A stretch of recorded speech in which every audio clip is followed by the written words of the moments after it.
নমস্কার বন্ধুরা, সকলকে স্বাগত জানাচ্ছি। আজকে আমি রুই মাছের সহজ ও সুস্বাদু ঝোলের রেসিপি শেয়ার করছি।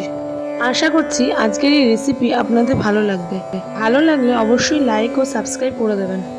এই রেসিপিটি করতে আমরা যে উপকরণগুলি ব্যবহার করেছি: একটি লম্বা করে কেটে রাখা আলু, একটি টমেটো কুচি, 1 ইঞ্চি আদা, 5-6টি গোটা কাঁচা লঙ্কা ও একটু ধনেপাতা, 5-6টা ডালের বড়ি, 1 চামচ করে ধনে, জিরে, শুকনো লঙ্কা, নুন, হলুদ, মিষ্টি, একটু তেজপাতা। ঝোলটি বানানোর জন্য মাছের পিসগুলোকে নুন হলুদ মাখিয়ে রেখেছি। মিক্সিতে টমেটো কুচি, আদা কুচি, কাঁচা লঙ্কা, ধনে ও জিরে পেস্ট করে নেব। পেস্টটি সুন্দরভাবে তৈরি হয়ে গেলে পেস্টটিকে একটি পাত্রের মধ্যে ঢেলে নেব। রুই মাছটি ভাজার জন্য কড়াইয়ে 5 টেবিল চামচ তেল দিচ্ছি। তেল গরম হলে আগে থেকে নুন হলুদ মাখানো মাছের পিসগুলি দেওয়া হলো। এক পিঠ ভাজা হয়ে গেলে অপর পিঠ উল্টে লাল করে ভেজে নিলাম। মাছটি ভাজা হয়ে গেলে মাছটি তুলে ডালের বড়িগুলো ভেজে নেব। তারপর ফোড়নে দিচ্ছি একটি তেজপাতা ও 1/2 চামচ সাদা জিরে। ফোড়ন ভাজা হয়ে গেলে দিচ্ছি আগে থেকে কেটে রাখা আলু। এখানে আমি আলুটিকে লাল করে ভেজে নিচ্ছি।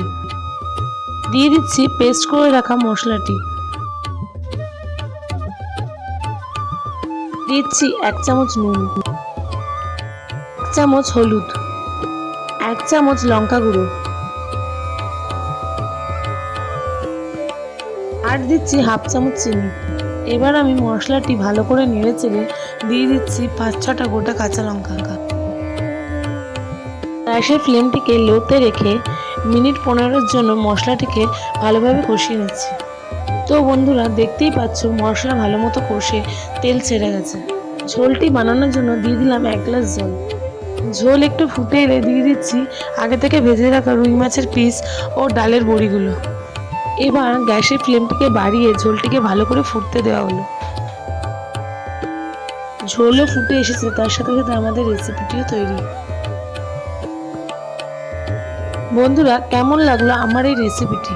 যদি ভালো লাগে তাহলে অবশ্যই বাড়িতে ট্রাই করবেন ও আমাকে কমেন্ট বক্সে লিখে জানাবেন। আশা করি ভালো থাকবেন ও সুস্থ থাকবেন। আমার সঙ্গে দেখা হবে পরের ভিডিওয়ে নতুন কোনো রেসিপি নিয়ে। নমস্কার।